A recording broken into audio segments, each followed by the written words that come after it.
With Victorion finally released, everyone's all hyped up over red, teal, and black vehicles all of a sudden. But mine is not here yet. Like most people, just still waiting for the postman to come around. But in the meantime, there is someone else who wore that color scheme, and it's a very dear character to my heart.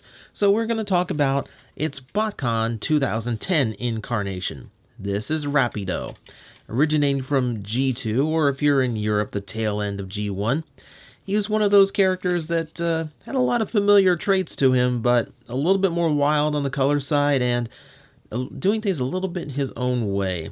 So, as you can see, he is done up as the, well, technically I was going to call it the Prowl mold from Universe 2, but more specifically it is the Silver Streak mold, as he does not have the light bar. But yeah, it is your standard Autobot vehicle, nevertheless. And it looks quite good in red. I am happy with this, especially because amongst the ones released at retail, this was not an option. You had Smokescreen, but this brilliant red all the way through, yeah, it definitely lets him stand out from the retail releases, which is always good. Now, as you can see, it's almost all cast in that red, but we do have plenty of paint, such as the top being black, and then silver toward the back end of the windshield and hood. Or roof, rather. We have white paint for the back taillights, as well as the ones in front. This is accurate to the original detail, as is the black bumper and trim going all the way around. The 19 is also something present on the original Rapido toy, so they did a pretty good job making sure all the details were there, right down to things like the silver G2 Autobot symbol. And gee, I wonder what faction he is. Oh no, it is a mystery of time that will never be solved. Yeah, this is something G2 did, just in case you forgot what faction your toys were, which, hey, as kids in the 90s, that was kind of a thing. There is some tampograph detail as well, replicating Rapido's signature pink stripes. We have here a little bit on the back end, and then some there on the spoiler. It's not nearly as much as was featured on the original Rapido, but we will give it a pass for now. Beyond that, not a whole lot going on. Translucent windows and everything. You can see some of the bits inside, painted hubs and all that. You know, turn signals, all this. It's very well done, and in spite of being a fairly different vehicle, it does do a decent job of actually imitating Rapido's original look and details, even if some things are missing. He doesn't have the big turbo engine in the back, just a big swash of silver instead, which is a little bit weird. So let's get this guy transformed, and we'll see how well the robot mode came out in comparison. Now, this guy is a little bit strange. He transforms very much like some of the classic Transformers, but some things are a little bit odd, like the entirety of his sides coming out instead of just the doors being wings. That's a little bit different, and we're going to have to rotate these all the way up in order to clear parts for transformation. Meanwhile, I'm going to go ahead and take this out because it insists on constantly falling. Let me go ahead and get the legs squared away. Kneecaps flip out like so, straighten up the knees. And now to the underside where we have to flip out the feet and then tug out the ankles in order to fully get them in line. Heel spurs come out, flip down, bada boom. Split that open. That's the lower half done. Now let's see if we can handle the upper half. I'm going to first get this roof piece separated off from the rest. The arms are going to have to come out a little bit so I can shimmy these guns into their proper position. This is the part of the transformation that's a little bit weird for me, as there's not a whole lot of clearance to get these little guns out, and it's always a point of frustration with me when I'm trying to transform any one of these figures, but a little perseverance, it can be done. He's hooking on something. I can't even tell what it is. Oh, there we go. Alright, don't worry. We got it. I got it. Alright. So with that out of the way, I'm going to go ahead and here, if we can get these arms back out of the way, it lets me fold all of this kibble up That creates our infamous door wings that these toys always seem to have. And from here on out, everything's pretty standard. You can flip the arms out now and adjust them into position. And from here, we're going to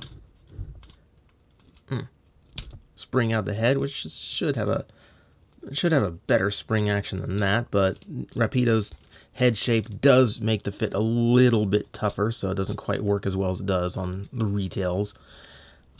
With that, we'll just close this up, straighten up a few things just for the sake of presentation.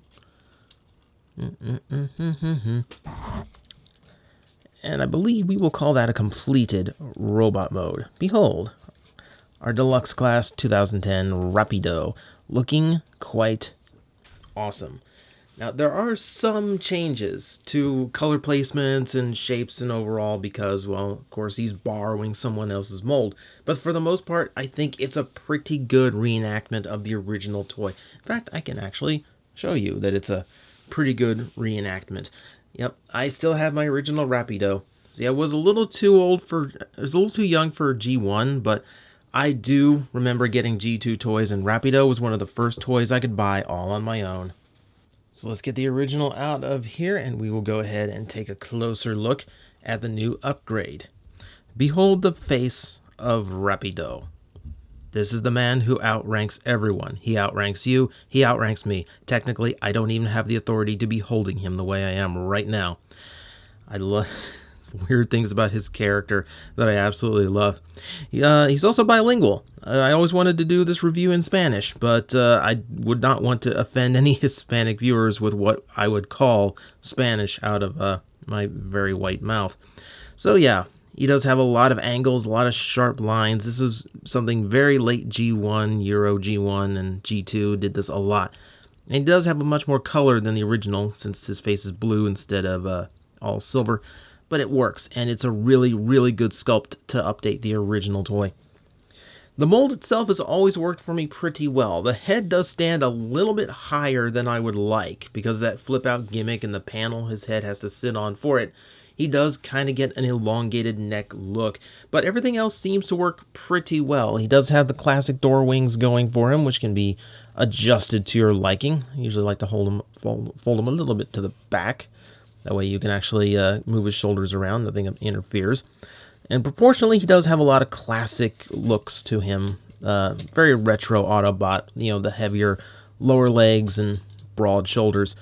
All works pretty good.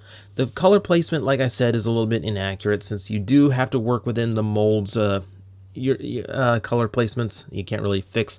So his forearms are silver rather than the blue, and his fists are red rather than the blue. But it does give him a more interesting design and color palette, and they did try to make it look as close to the original as possible. So that all works out for me pretty well. Well, there's not a whole lot to talk about since this was a gimmick, you know, free time in Transformers outside of little flippy gimmicks like his head in there. I can show you that the piece we removed from the vehicle mode is, of course, his gun, which does have the ability to unfold and mount in his hand. It's a kind of puny gun. It certainly doesn't hold up to his original twin-barreled engine blaster, but I will take what I can get. At least he got upgraded with the classic Autobot shoulder missile launchers, which can be lowered down. You can actually completely retract them if you don't like the look, but I do. So we're going to leave them right where they are. They're a little bit adjustable if you actually are prone to do so. For actual articulation, the neck does have full rotation all the way around. That works off well enough. The door windows, or wings, I should say, are on clear plastic ball joints, though 6 years on, and mine still hold up just fine. I think it has to do with the fact that Botcon toys can tend to be a little bit looser in the joints than some figures, so it doesn't seem like they are under quite as much stress as they typically would be. You've got hinges up here in the shoulders as well as a rotation point, so there's a lot of ways you can adjust the shoulders to look good, as well as forward rotation, giving you universal movement. There's even a little bit of flex back and forth at the torso thanks to transformation. You have a full bicep swivel as well as elbows that go beyond the 90. And you do have a wrist rotation in there, which is not I'm not so impressed by wrist rotations, but hey, I like when they're in there. I like when sword users have them. No sword on this guy. Waist rotation works. Thighs, ball jointed. Very, very good range. Nothing obstructs on this in the least. You have a really good double knee thanks to the transformation hinges. So that's a beautiful thing. You have a swivel just below the knee, as well as rocking hinges in the foot, as well as ankle tilt. Yay, we're in that range where everything had to have an ankle tilt, and that's what was the sign of a good toy. And this is a sign of extremely good articulation in a deluxe. He has a lot of range and reach that you wouldn't typically get out of deluxes, especially like as the years went on. This was kind of like a golden period of we can get the toy to have as much articulation as we want and still keep it under budget. So everything kind of worked out. So that, ladies and gentlemen, is Botcon 2010 Rapido from Generation 2 Redux. This is one of the things that really made Botcon 2010 special for me. Being the one Botcon I ever got to go to, and now ever will go to, I was thrilled to find out one of my favorite characters from childhood was getting a brand new figure, and it turned out to be quite awesome. I'm still hoping he somehow makes a return to the retail shelves and see what a completely accurate upgrade of the character could be. And hey, look at what Hasbro is doing these days. I honestly would not put it past them at this point.